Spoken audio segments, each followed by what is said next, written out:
Unidad 18. Mutuo. Antecedentes.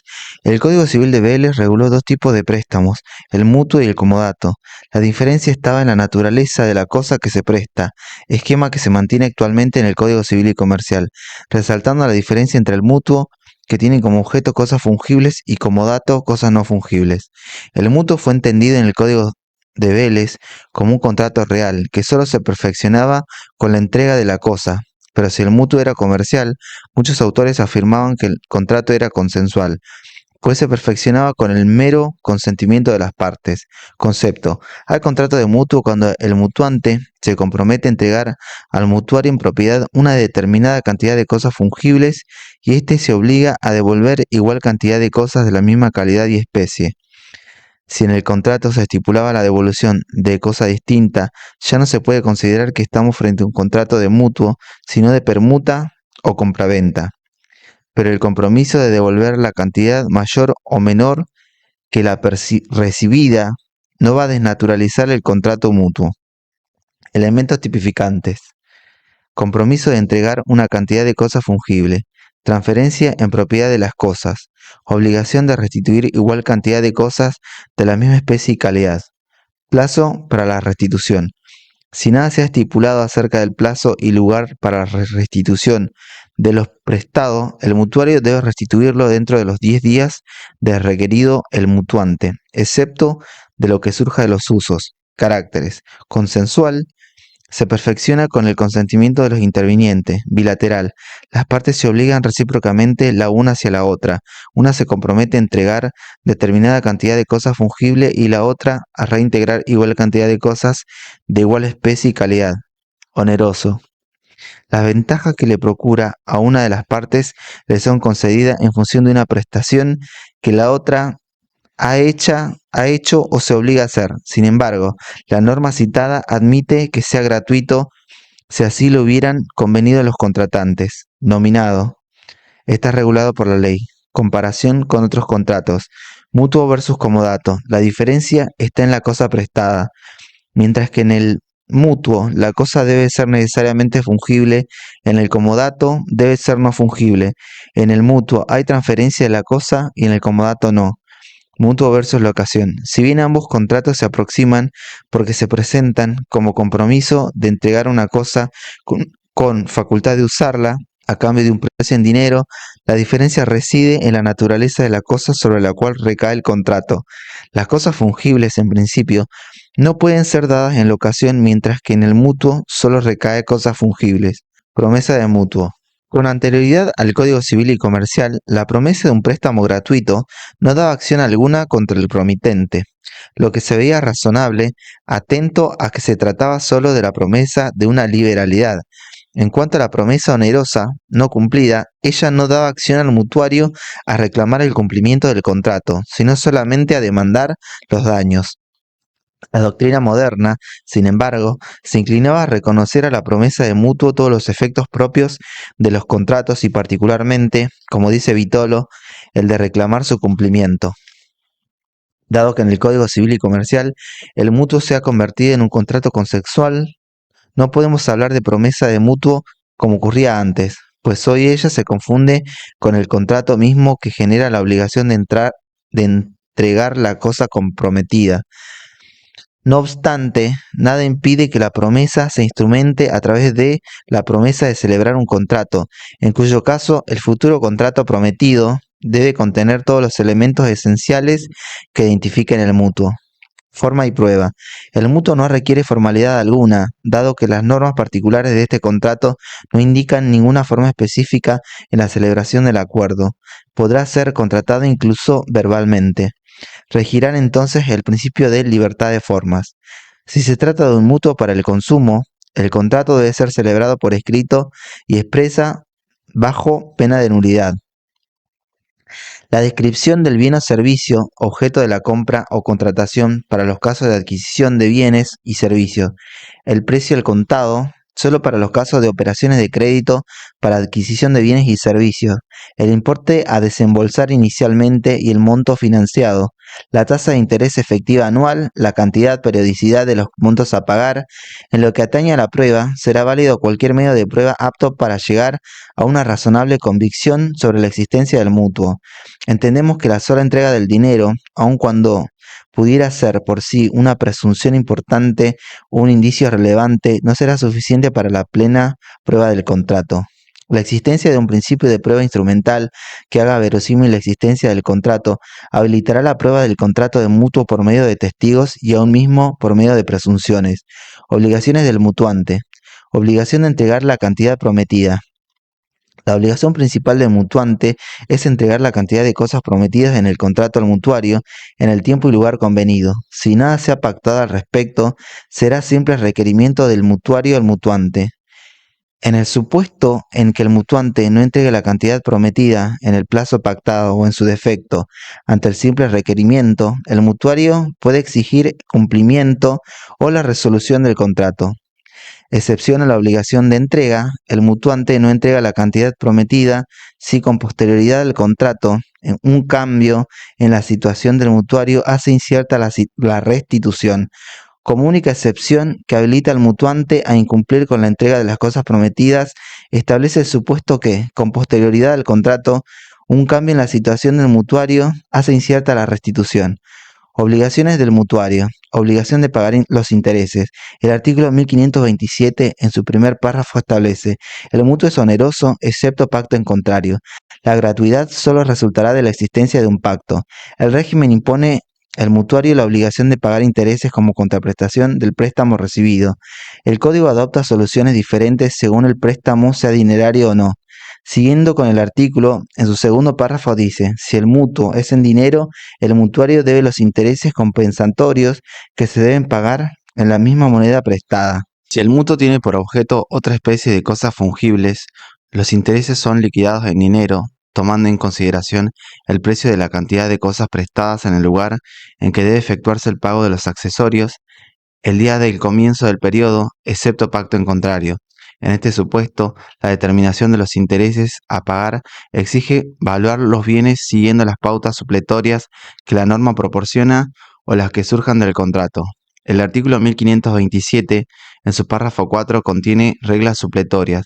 Los intereses se deben por trimestre vencido o con cada amortización total o parcial de lo prestado que ocurra antes de un trimestre, excepto estipulación distinta. Lo habitual es que las partes pacten esos aspectos a celebrar el contrato. En el quinto párrafo se establece: si se ha pactado la gratuidad del mutuo, los intereses que hayan pagado el mutuario voluntariamente son irrepetibles. La última parte del artículo consagra que el recibo de intereses por un periodo, sin condición y reserva, hace presumir el pago de los anteriores. Obligación de restituir igual cantidad de cosas de la misma especie y calidad.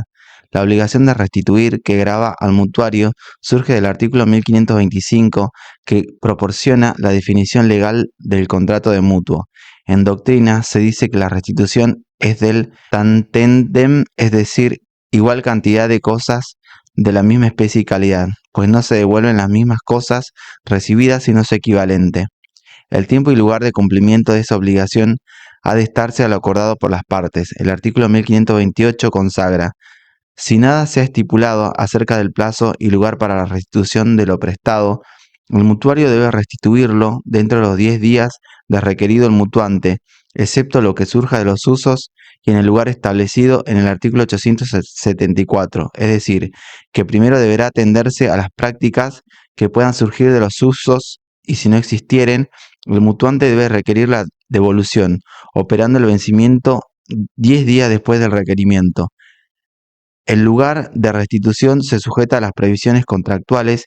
En su defecto, se remite a la regla general que lo fija en el domicilio del deudor al tiempo del nacimiento de la obligación. Incumplimiento del mutuario. El artículo 1529 regula las consecuencias del incumplimiento de las obligaciones del mutuario. La falta de pago de los intereses o de cualquier amortización de capital da derecho al mutuante a resolver el contrato y a exigir la devolución de la totalidad de lo prestado. más sus intereses hasta la efectiva restitución, es decir, que caducan todos los plazos que se hubieran pactado y se autoriza la resolución del contrato. Si el mutuo es gratuito, después del incumplimiento se deben intereses moratorios. Si el mutuo es oneroso, a falta de convención sobre intereses moratorios, rige lo dispuesto para las obligaciones de dar sumas de dinero. Mala calidad o vicio de la cosa. Si la cantidad prestada no es dinero, el mutuante responde por los daños causados por la mala calidad o el vicio de la cosa prestada. Si el mutuo es gratuito, responde solo si conoce la mala calidad o el vicio y no advierte al mutuario. Aplicaciones de las reglas y normas supletorias. Aplicación de las reglas de este capítulo. Las reglas de este capítulo se aplican aunque el contrato de mutuo tenga cláusulas que establezcan que la tasa de interés consiste en una parte o un porcentaje de las utilidades de un negocio o actividad, o se calcula una tasa a una tasa variable de acuerdo con ellos. El mutuante tiene derecho a percibir intereses o a recuperar su capital solo de las utilidades o ingresos resultantes de un negocio o actividad, sin derecho a cobrarse de otros bienes del mutuario. El mutuario debe dar a los fondos un destino determinado. Fianza.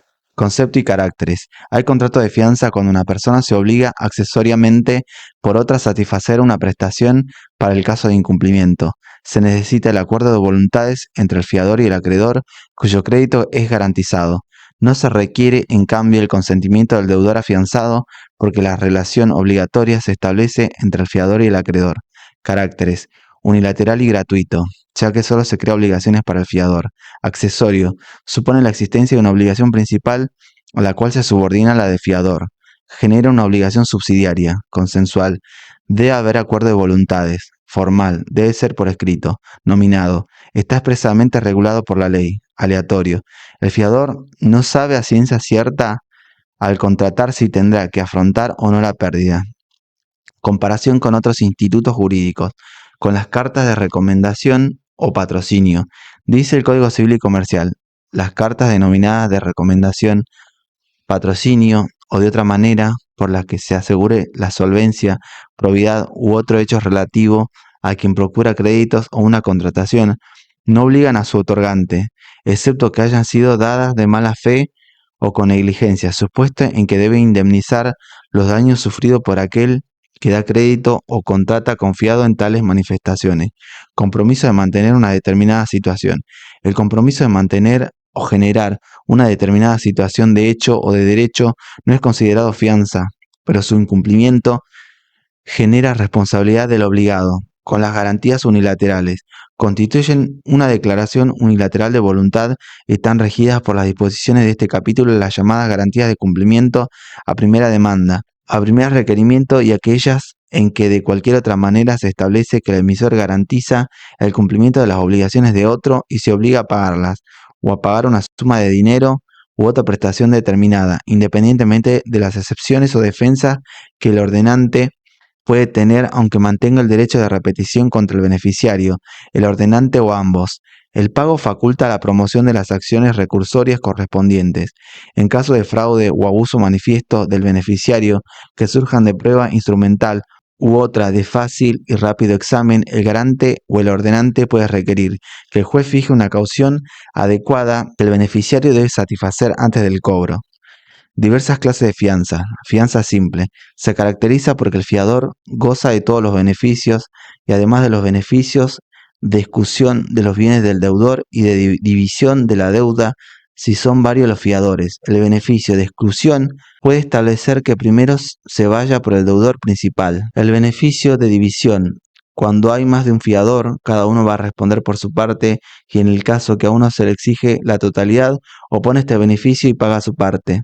Fianza solidaria. La responsabilidad del fiador será solidaria con la del deudor cuando se convenga expresamente en el contrato. La estipulación debe ser clara, porque en caso de duda habrá que admitir que la fianza es simple, ya que la solidaridad no se presume. Cuando el fiador renuncia al beneficio de exclusión.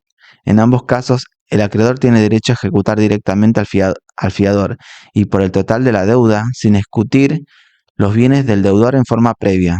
Fianza general.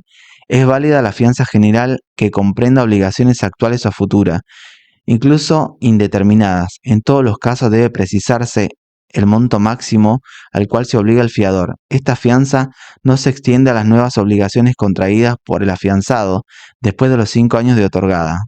La fianza indeterminada en el tiempo puede ser retractada, caso en el cual no se aplica a las obligaciones contraídas por el afianzado después que la retractación sea notificada al acreedor. La fianza general se estructura sobre ciertas exigencias y produce algunos efectos propios. Así, impone un monto máximo como recaudo de validez que es coherente con los principios de buena fe y protección del consumidor, en tanto el acreedor informa y acepta delimitar el riesgo contractual. Habilita su retractación cuando es de plazo indeterminado. Importa la recepción de una causal de revocación que se aplica en la circunstancia que la fianza omnibus morigera una de las notas típicas de esta garantía, la accesoriedad.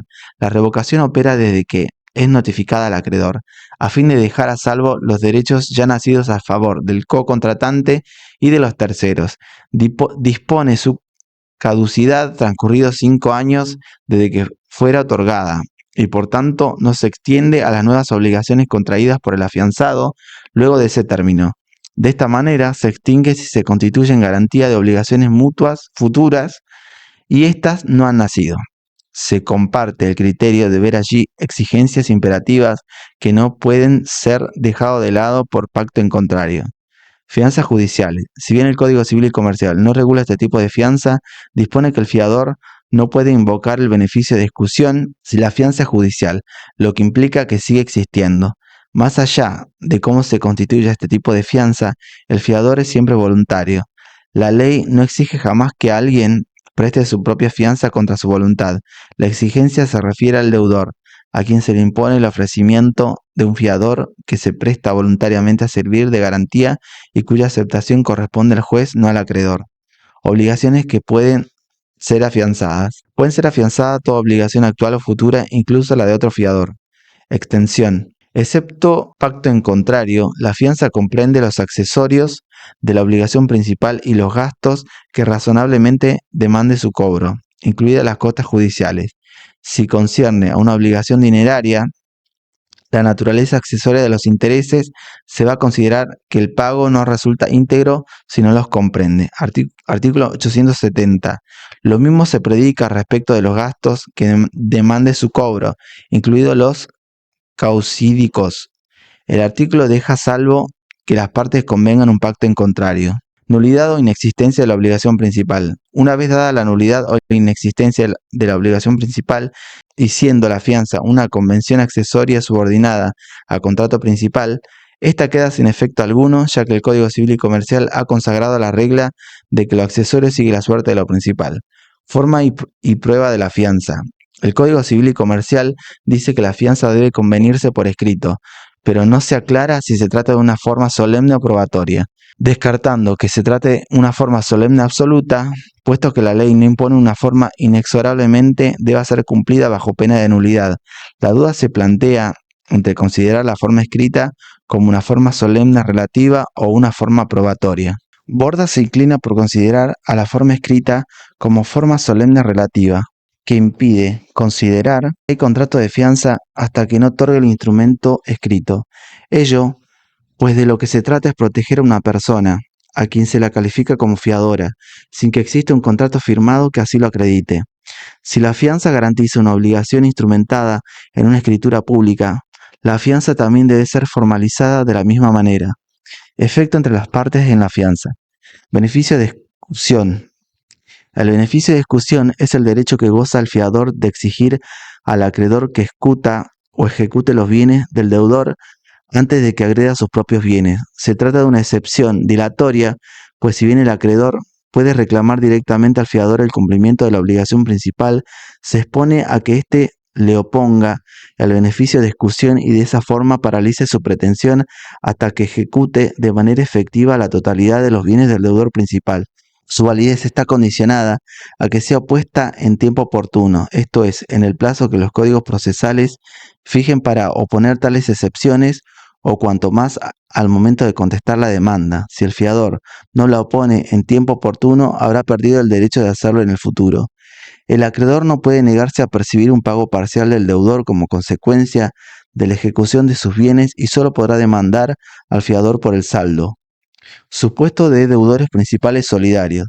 Cuando varios deudores principales se han obligado solidariamente y uno solo de ellos ha dado fianza, el fiador no solo tendrá derecho a que se escutan previamente los bienes del afianzado, sino también lo de todos los otros codeudores. Se trata de una solución de equidad que obliga a los deudores que se han aprovechado del contrato a pagar antes que el fiador, y además es una consecuencia lógica del carácter subsidiario de la fianza. Hasta tanto no se ejecuten los bienes de todos los deudores solidarios, no podrá agredirse al fiador de uno de ellos. Fiador del fiador. El que afianza a un fiador goza del beneficio de exclusión respecto de éste y del deudor principal, es decir, el acreedor deberá ejecutar en primer término al deudor principal, luego al primer fiador, y recién entonces está en condiciones de dirigir su acción contra el segundo fiador, también llamado subfiador. Son aplicables a la relación entre subfiador y fiador principal las normas que regulan la relación entre éste y el deudor. En otras palabras, la subfianza puede ser simple o solidaria, y el subfiador tendrá los mismos derechos y obligaciones que la ley establece para el fiador principal, aunque el fiador no goce del beneficio de exclusión, porque por ejemplo lo ha renunciado.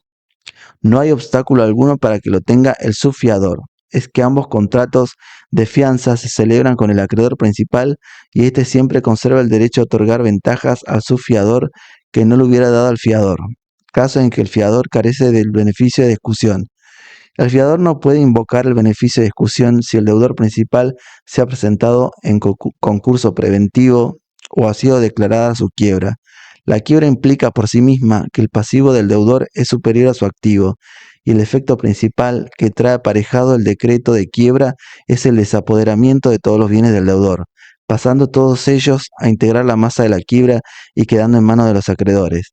La presentación en concurso, en cambio, importa una grave dificultad financiera que en este caso es asimilada a la quiebra, perdiendo el fiador la posibilidad de invocar el beneficio de exclusión. Tampoco es invocable el beneficio de exclusión cuando el deudor no puede ser demandado judicialmente en el territorio de nuestro país.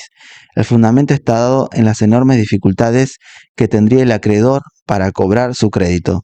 Por otra parte, el fiador que afianza a un deudor que no puede ser demandado en la República sabe que no podrá oponer esta excepción y no puede alegar su ignorancia. Lo dicho en último término es también la razón por la cual el fiador no goza de ese beneficio cuando la fianza es judicial. El fiador tampoco puede invocar el beneficio de exclusión cuando el deudor carece de bienes en la República.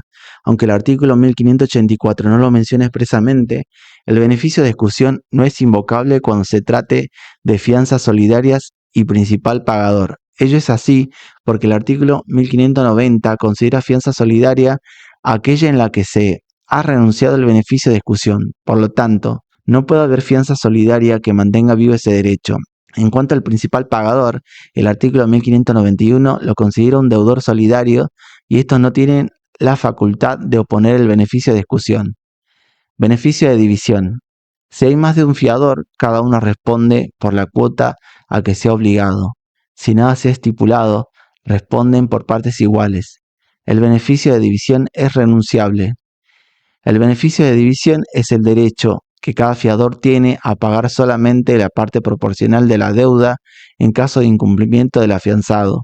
Ello, consecuentemente, impide al acreedor exigir a ninguno de los fiadores sino la cuota que le corresponda.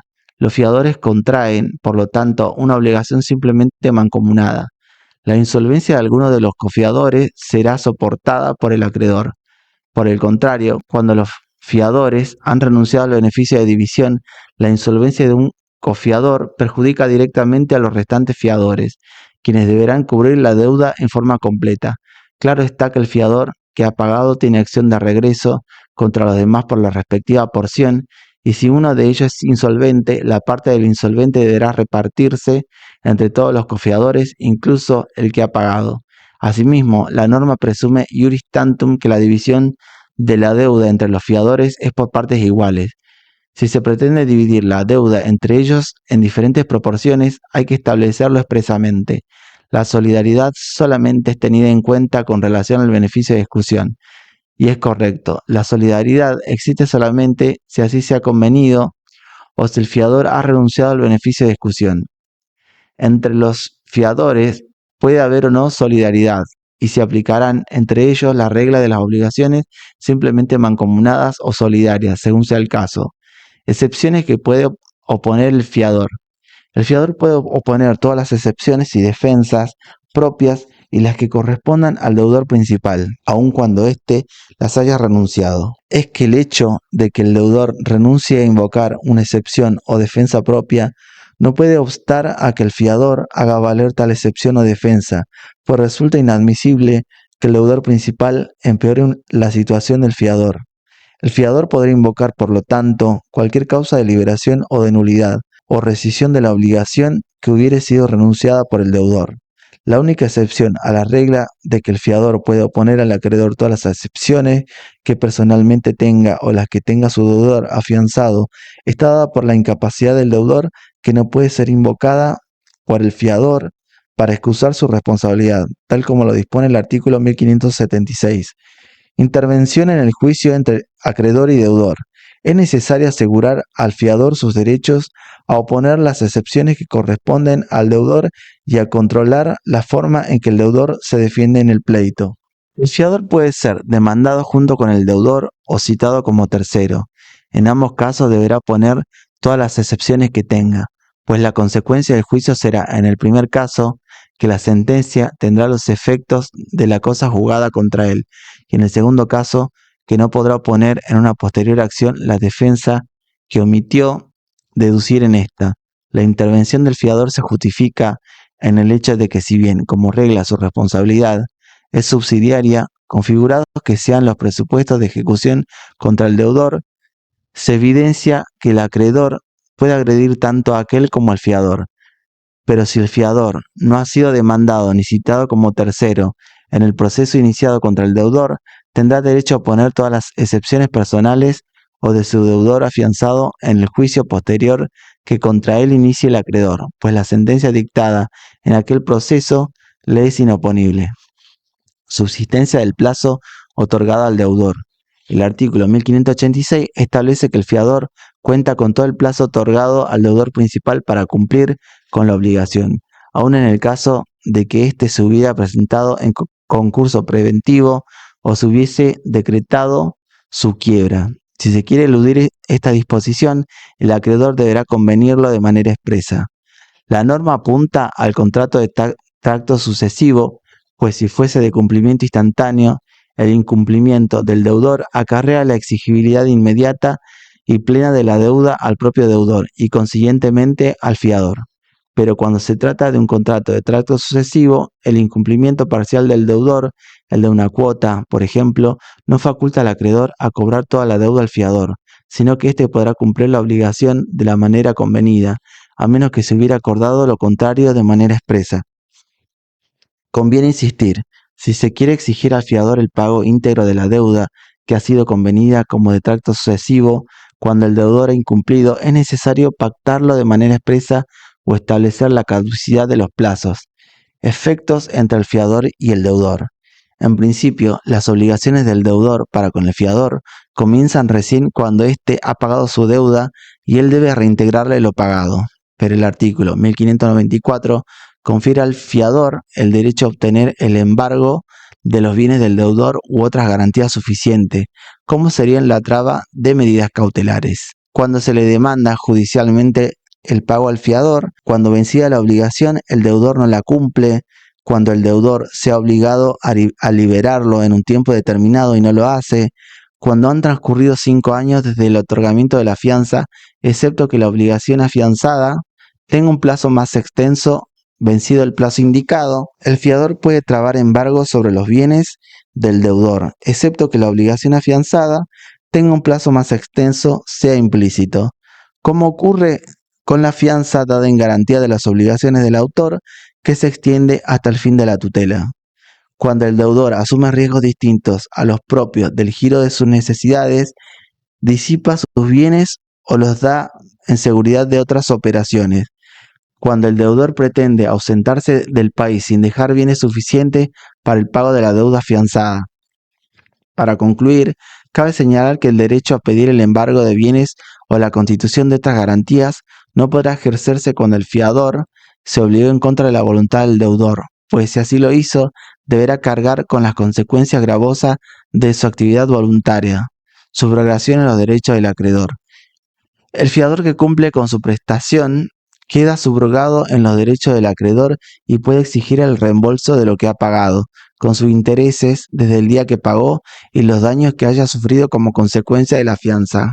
Subrogarse en los derechos del acreedor importa poder ejercer todas las acciones, privilegios y garantías que el acreedor tenía contra el deudor, sin importar si tales beneficios son anteriores o posteriores a la constitución de la fianza.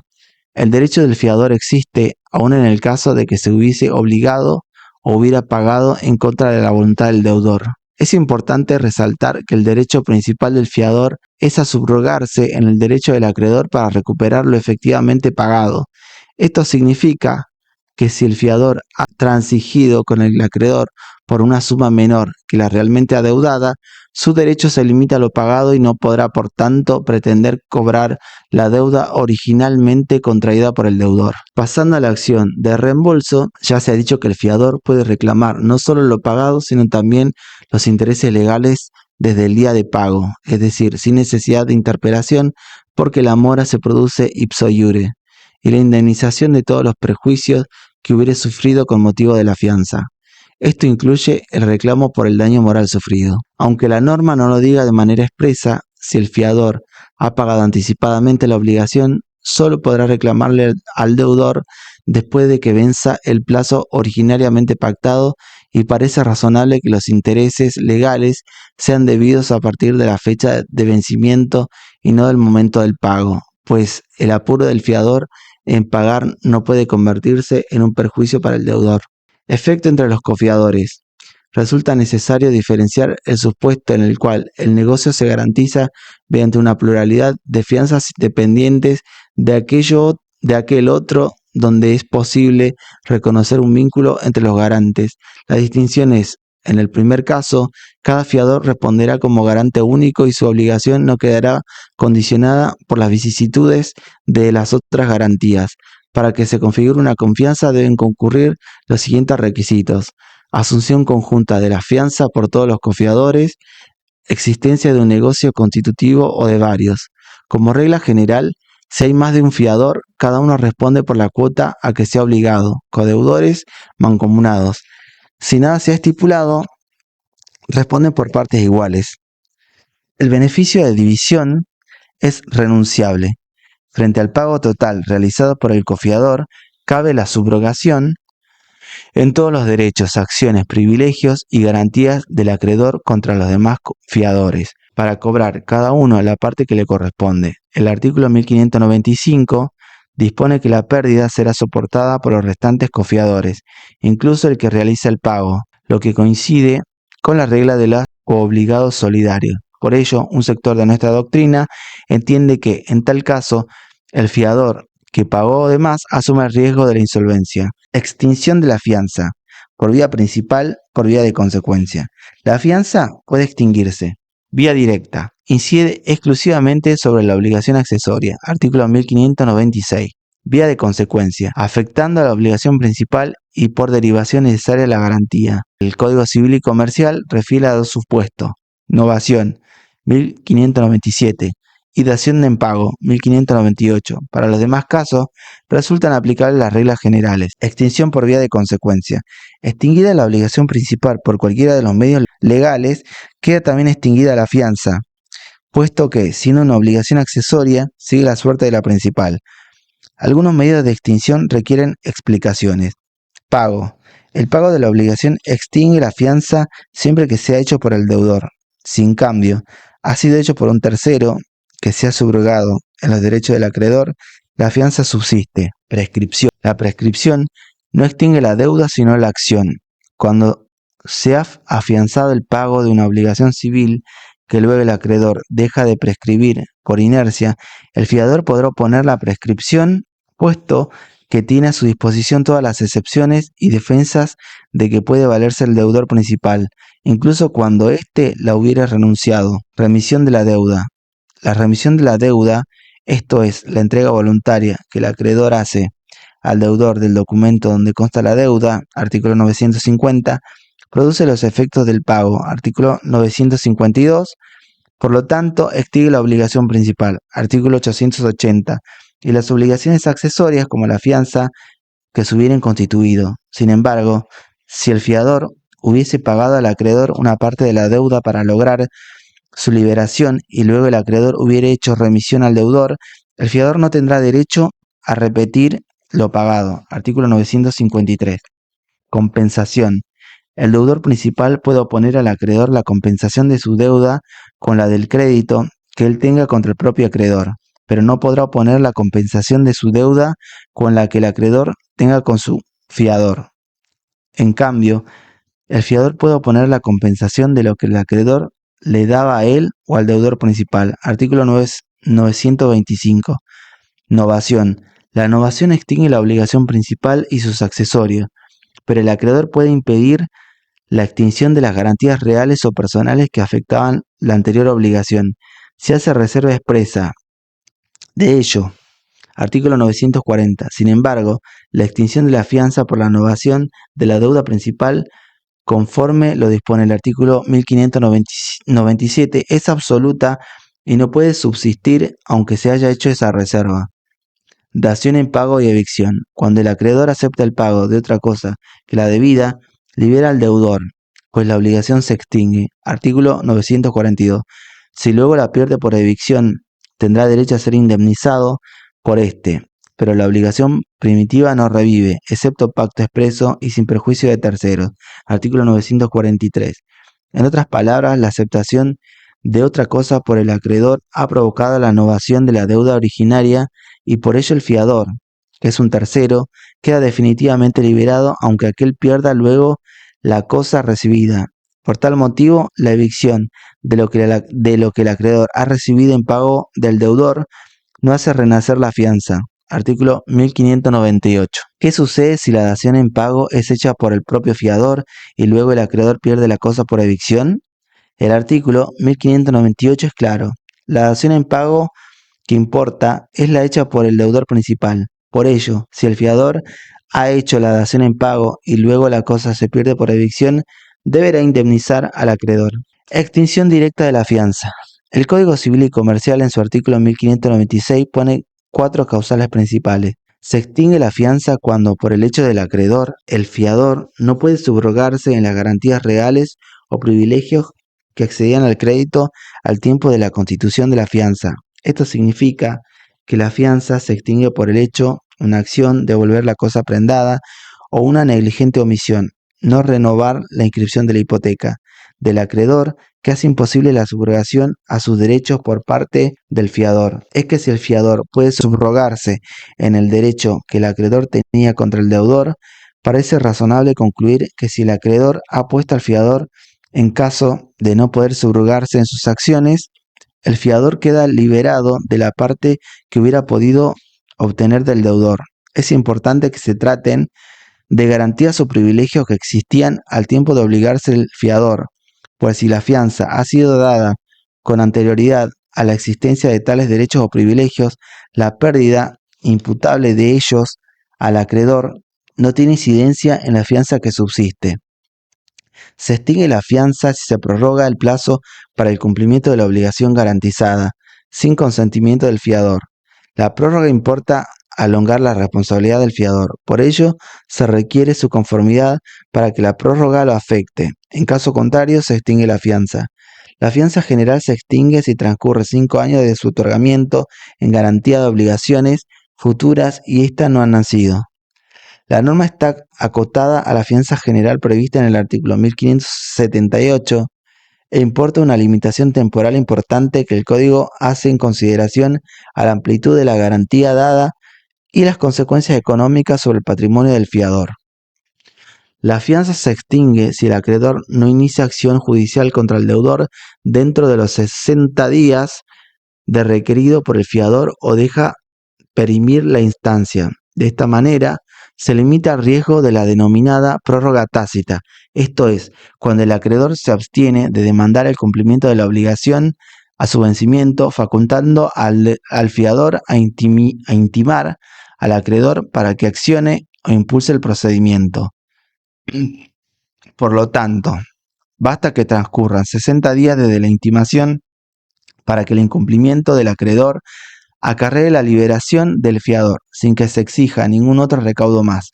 La misma solución recae en el caso de que el acreedor accione en término, pero luego deja perimir la instancia. Prescripción de la acción contra el fiador. La acción contra el fiador no tiene plazo de prescripción especial y corre por tanto el de 5 años. Artículo 2560. El punto de partida de la prescripción es el del nacimiento de la acción del acreedor contra el fiador. Todo ello sin prejuicio de recordar que la prescripción de la obligación principal opera la extinción de la fianza y, por lo tanto, si la acción principal tiene un plazo de prescripción menor, la fianza prescribirá antes del término fijado en el artículo 2560.